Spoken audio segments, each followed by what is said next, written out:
Heddle's Blowout is brought to you by Meerman Shoes, the go-to maker for your first pair or your dozenth pair of Goodyear welted loafers, boots, and Oxford shoes. Made to be recraftable from the highest quality leathers. I've got a couple pairs of Meermans, and they are quite nice. If you were just getting into your first pair of Goodyear welted or something that's recraftable, I highly suggest you give them a look. That their styles are starting at just a little bit over $200, which is a bargain for all the shoe you get for that much. If you want to have a look, go to meerman.com, meermin.com. Hi, I'm David Shuck, and welcome to Heddle's Blowout, the show where we explore one thing, from watch caps to flip-flops, and tell you all about why it's important, where it came from, how it's made, who's making them today, how to take care of it, and the real reason you're here. You thought you were going to listen to some music by a mid-90s Swedish rock band, but I'm sorry, that is a different cardigan. That's right, today we're talking about the cozy button-up sweater. You know, most of us can't even hear the word cardigan without picturing Mr. Rogers coming home to exchange his suit jacket and dress shoes for one of his zip-up cardigans and a pair of sneakers. Most authors that write histories of this favorite casual sweater act stunned that Mr. Rogers' favorite item of clothing was invented by the military. But for those of us better versed in menswear history, it's no surprise that the cardigan was a military invention because, well, most pieces of men's clothing wouldn't exist today if not for their military application. The far more interesting angle in the cardigan story is not that the unassuming sweater gained fame for its role in one of the most disastrous cavalry charges of all time, but for its position in women's fashion. It was Coco Chanel who was probably a Nazi collaborator, but it's pretty clear she helped bring the cardigan to the masses, and it was women who made cardigans cool, despite her collaborationist bent.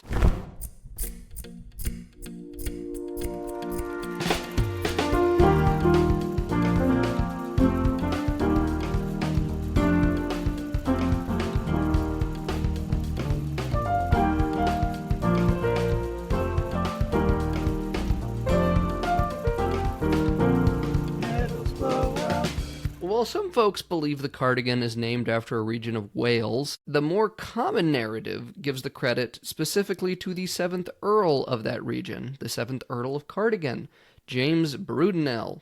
Born in 1824, the future Earl was almost a caricature member of the English aristocracy.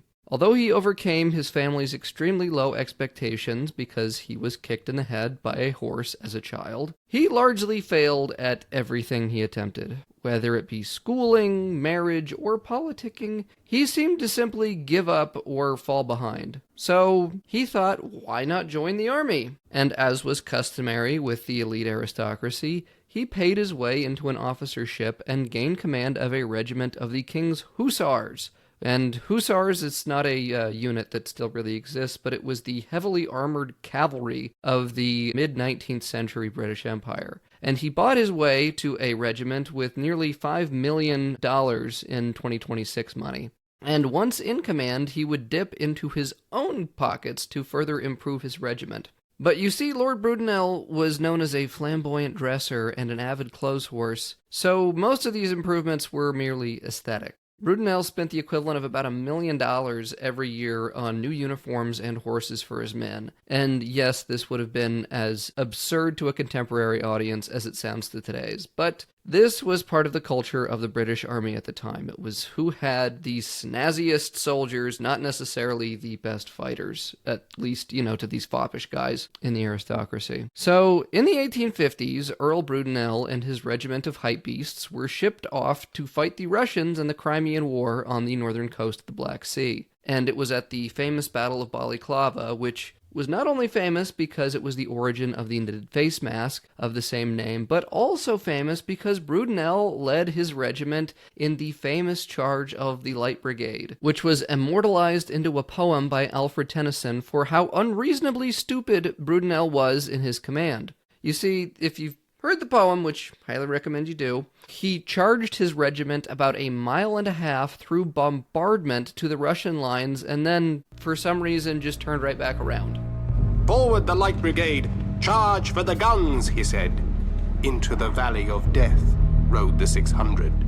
About a sixth of his men died in that fatal charge, and even though it was disastrous, he captured the imagination of the British public in the midst of a drawn-out conflict. The Crimean War went on for a really long time. So in those cold conditions, the Earl of Cardigan wore a knitted waistcoat that buttoned up the middle. And then when he returned to London, before people learned really, everything that happened in that fateful charge and his dim-witted leadership, he was a really famous guy because, wow, this was the important thing that happened in that battle, and here is the man. So much so that even his waistcoat became famous, and the cardigan sweater was born. So, in the early days of the cardigan, it was a men's garment. The knitted waistcoat, which for all intents and purposes was really just a jacket made of sweater, became the hottest new garment in town. But when the exact details emerged of Brudenell's tasty retreat, the aristocracy's warm feelings towards him and the woolen piece tied to his name seriously cooled.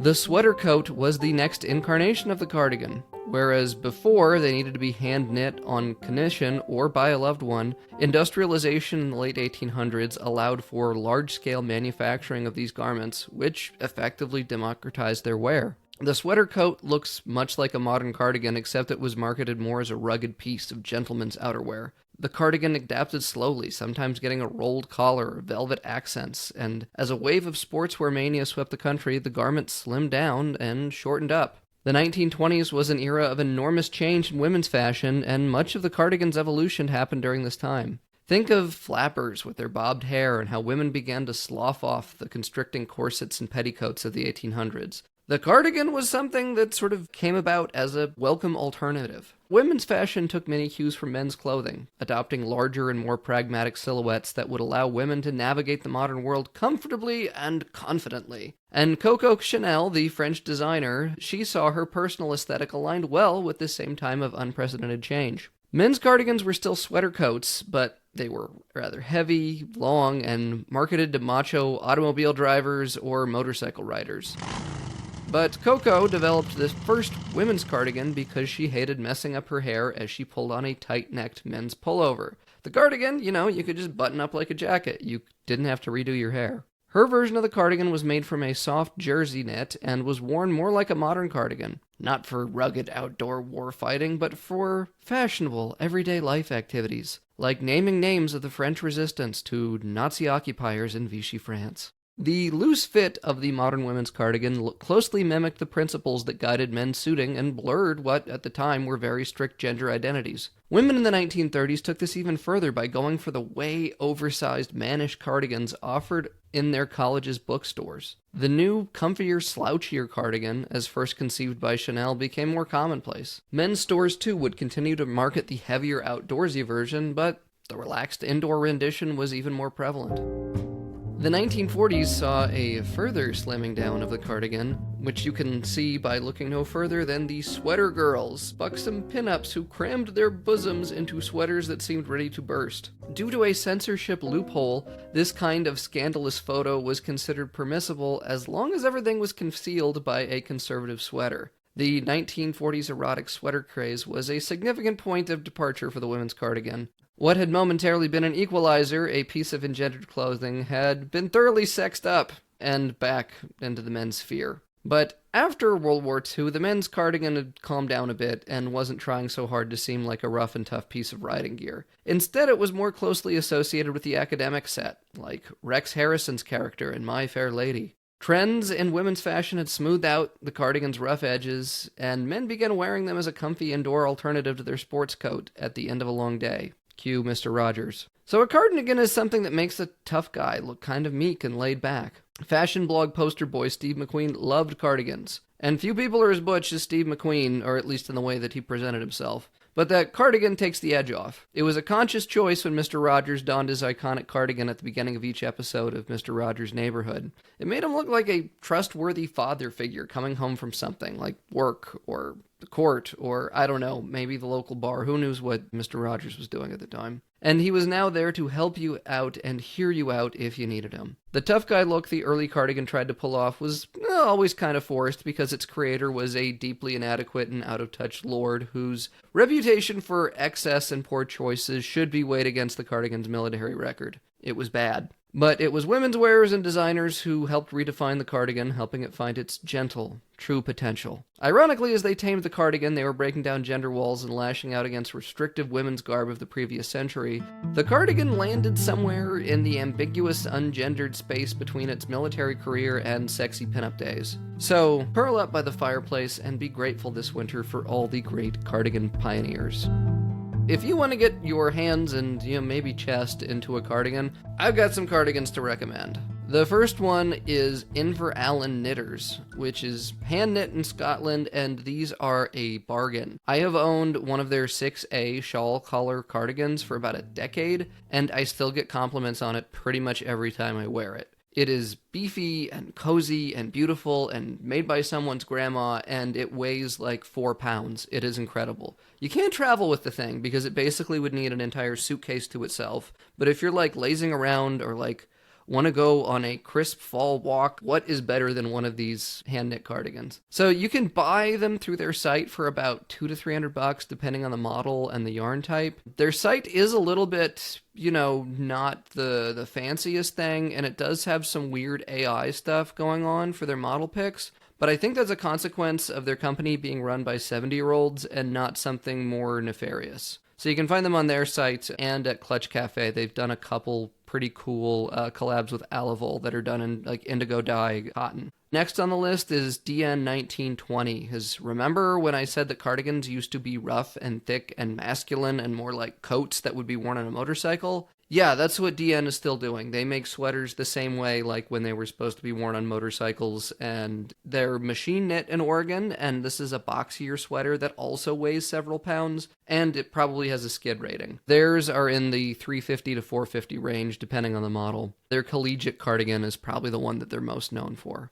If you want something on the lighter side, look to Beams Plus, the Japanese maker. They do incredible lightweight mohair cardigans, sort of reminiscent of what Kurt Cobain liked to wear, that if you remember his Unplugged set on MTV. They come in many different colors and seasonal patterns, and they start around $250, but the mohair is sort of like that. I don't know, it's hard to tell where the sweater ends and the air begins. They're just sort of fluffy like cotton candy, like a shaggy dog. Needles also makes cardigans of this style, although I've preferred the Beams Plus ones that I've seen. You can find both of them at the Lost and Found shop. And then, finally, anyone who knows classic cardigan game has a grail on their mind, and that is the 4-ply Scottish cashmere cardigan. It is pretty much a dead ringer for the Steve McQueen one, and there's some maker in Scotland that's white labeling it because Drake's, the Armory, and J-Press, and probably a few other very, very high-end men's stores all have the exact same model, but with their tag on the neck. And when I started lusting after it, it was about $1,000. Now it's maybe $1,500. I got to feel one once, and I'm telling you, this is the end goal of a cardigan. When I say 4-ply on it, that means that they take 4 strands of cashmere wool, and then they all twist them together. So this thing is super thick and extremely soft and extremely warm, and it's just, I don't know. Imagine pouring warm apple cider all over yourself and how it would feel good for a half second and then be cold and sticky and awful. This cardigan is just you're living in that brief half second moment basically forever. But, you have to pay basically a month's rent in order to get it. Save your pennies and save your elbows because all the other models I mentioned will also probably last decades and can be willed to your next of kin. But this is the one that you get, when you are fully ready to go into the nursing home and just sit in this thing all day. When you talk about maintenance, despite their robustness, you gotta be careful when caring for cardigans, just like any woolen knit. They can be spot cleaned pretty easily with just soap and water and a sponge or a washcloth, but they need to be washed maybe once a year all over, right before putting it away for the season. You can push it a bit further, but if you want to do an all-over wash and you're faint of heart, just take it to the dry cleaners. Save yourself the stress. Give them the, $30 to $50 that it takes to do a woolen garment, and don't worry about it. But if you're bold, if you're like me and you want to roll the dice with your very expensive wool sweater, you can do it in your tub. So this is the extremely delicate CSI version of washing your jeans in your tub. You get a very, very nice shampoo, something that you're sure doesn't have any wax in it, and you get just like a little bit of cool water in the tub and put your cardigan in there just so it's shallow frying in your tub. You know, if you're doing like a crab cake or something like that. Think of your cardigan as like a crab cake just sitting there in the bottom of the tub. You don't want much more water than that. And then you want to just slowly massage in some of that shampoo until you can get it into a lather. And then once like you've got the lather and you feel like it's sufficiently cleaned, you rinse it out by pressing down on the sweater and cycling that water, that little like, inch or two of water in the bottom of the tub until it runs clear. And this is going to take a long time. You might need to set aside like an afternoon to do this because there have been times where it takes like a half dozen cycles or more to get the tub fresh with water until you get all the soap and shampoo out of your cardigan. But it's paramount for this entire process that you don't pull or stretch on it when it's wet. You can permanently deform the thing. So instead of pulling it, you just want to keep pressing it in on itself. Don't wring it. Just squeeze it together like you're trying to smush a loaf of bread. And once you get all the soap out of it, drain as much water as you can by just sort of letting it sit on the steeper end of the tub. And then very gently lay it on a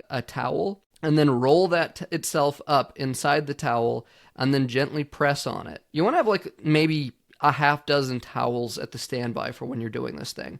Because you're going to take it out of that rolled up towel and ideally you're going to put it on a sweater screen, but like no one has a sweater screen except for maybe my parents and I can't get them to give me one of theirs. So it's like you just want to lay it out on a dry towel and then put another towel in the body and maybe some in the sleeves if you can without deforming it. And just lay it down and then point a fan at your sweater.